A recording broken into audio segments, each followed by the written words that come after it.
Okay, it's time to compare the original Kenner Red Rex with the new Mattel 93 Classic Red Rex. And I've been dying to get this one out of the packaging, so let's get going.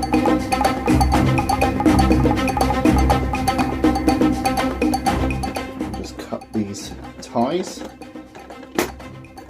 And then from watching Tom's review, I open up the box this way. And then twist this way to unlock. Let's see if I've done this right. There we go. This is tricky. There we go. Underneath here we have a plastic piece that is preventing the batteries from working, so let's remove that. And I'm going to remove the Red Rex from her prison as well. Now, this one was open years ago. I believe this one doesn't have batteries currently installed, so I've picked up a handy Duracell battery.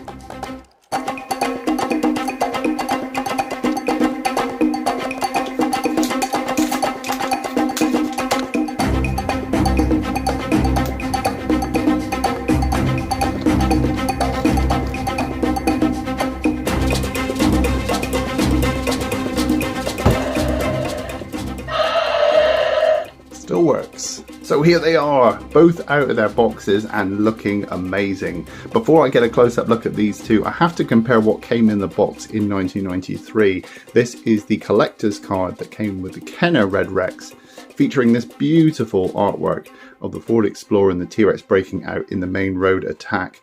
And it's got some stats there about the Tyrannosaurus Rex, along with a piece of trivia. The new Mattel figure came with some instructions on how to actually use the app with the feature on the leg. It also shows you some of the action features, as well as how you feed dinosaurs to it and retrieve them from its belly. So that's quite nice to have. So there is a slight product difference in that the new Mattel Rex does not come with these collector's cards, but they never have. You could say that it's been replaced with the fact that you can use the app now, so it doesn't need a paper version of the stats. It's gone digital since. Initially out of the box, the first thing you'll notice is the scale difference between these two. The 1993 Kenner Rex is much taller, it has much higher hips, it's also much longer due to its longer tail.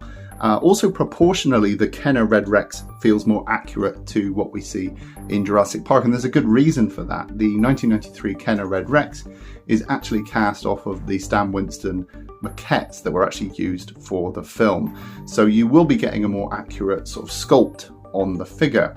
It's a strange mix proportionally with the Mattel Rex, because the head probably feels about the same size, but then you've got this much more stout, shorter body overall, and it has much stumpier, larger feet, which give it more surface area for balance. One of my favourite T-Rexes was from the Lost World line. It was the Bull T-Rex, and that one had oversized feet too, so I can't really complain. The other thing that struck me is the colour difference between these two. You can see that on the Mattel Rex they've used a much more vibrant red than the 93 Kenner Rex, and I don't think it's down to just 30 years of discoloration.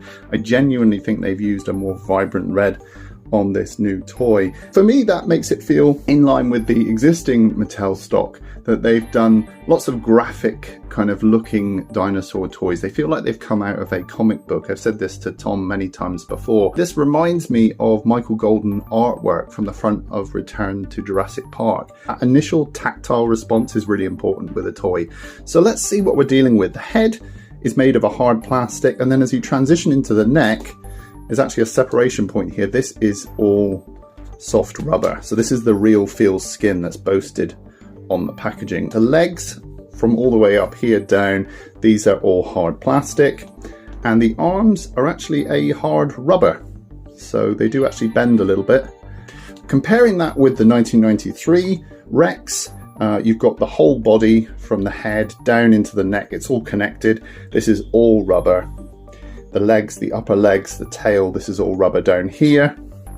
From the knee downwards, there's a seam here, and this is hard plastic.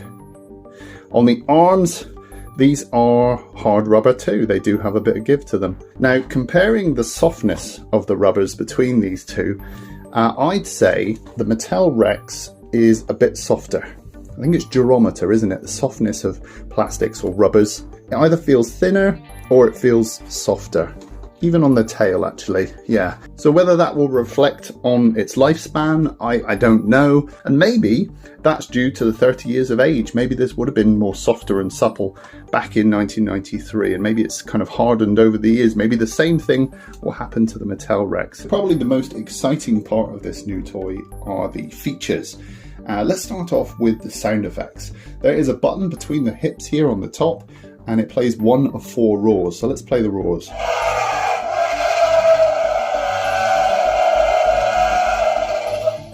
So it feels like there's a nice blend of 2 roars going on there. Both sound like the Tyrannosaurus Rex from Jurassic Park.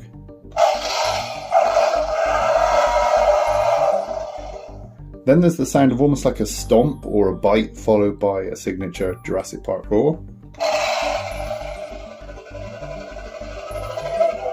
There's that sort of low, growling, guttural roar there. And then the 4th one is this,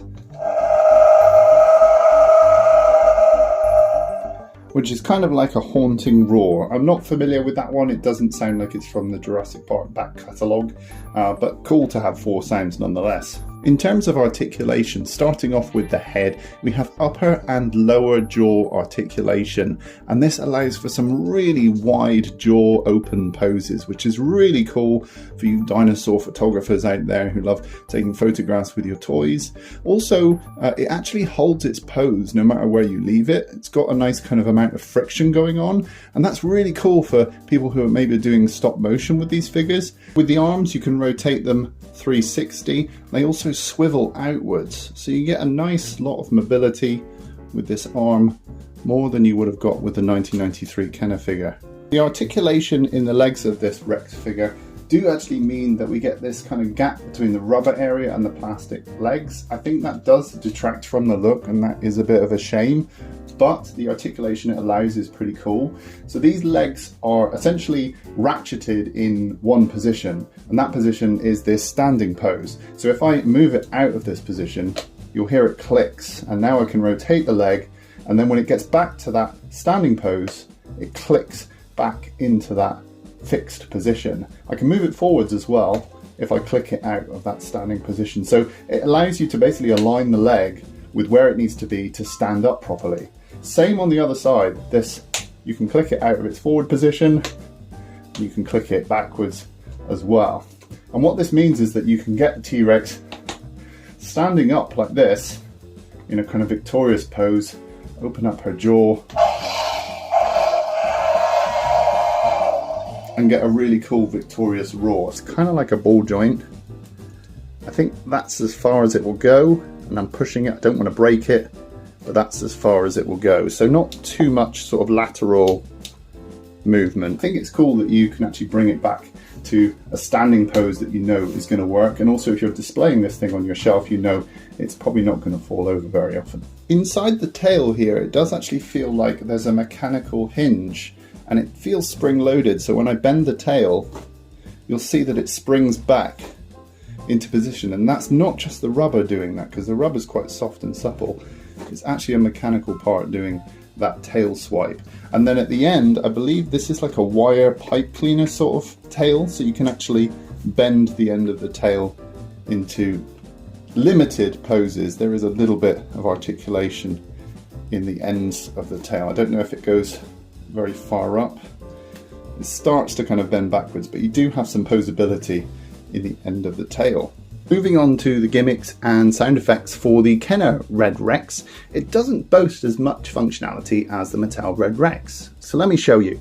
First of all, if you slam it down, it made that thundery footstep sound effect, which was a signature device used in Jurassic Park to tell you that the T-Rex was on its way. Funnily enough, it was used very little in Jurassic World, and it's one of those things that in Jurassic Park always told you that the T-Rex was coming. Also, if you squeeze the chest, the T-Rex does a roar. And you'll notice, actually, it's very minimal, but if I squeeze the chest, the jaws actually have a mechanical effect that means they open as well.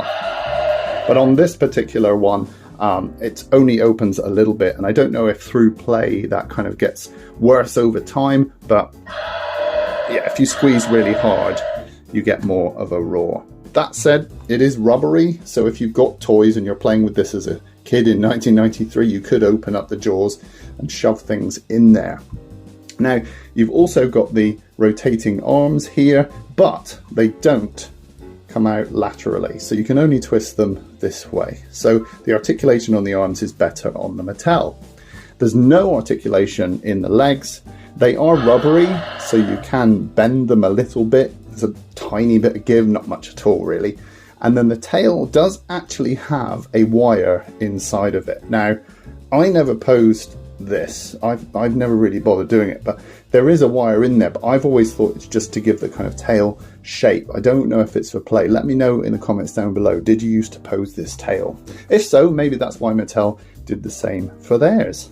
Now, the other feature that is an improvement on the Red Rex, I would say, is that they've taken a feature that I loved from the Bull T-Rex from the Lost World line, and that is you are actually able to insert figures down the neck of the T-Rex, feed it things, and then retrieve the figures or toys from the stomach area.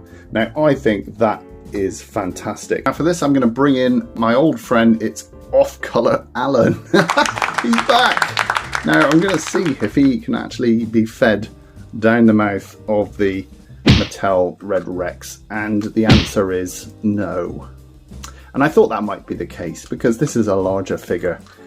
Let's see, actually. No, that's as far as he will go. But you can fit him in the jaws, and that does look pretty cool. I do have a Kenner Yoda from 1980s Empire Strikes Back, and I think Yoda will fit down the Tyrannosaurus Rex's gullet. Down you go, Yoda. There he is. There's Yoda. Hey, back from the T-Rex's belly. So on the feeding test, off-color Alan doesn't fit. Sorry, Alan. But Yoda does. Now, looking at the overall appearance of these figures close up, you can see that the finish is really close to what we got in 1993. It's got that sort of satin finish on the skin, and actually they've improved the area in the eye by adding more gloss to the eyeball itself. Also, inside the mouth, it's nice and glossy, although it feels a little bit more kind of plasticky and molded. If you look at the Kenner Red Rex, the interior of the mouth has a similar molded feel, but the sculpt is much better. The sculpt on the head, I'd say, for this Mattel Rex is improved. I just think it's got detail that seems to pop more than the Kenner Red Rex. It's a little bit softened, probably due to the molding process and the fact that this is cast in rubber.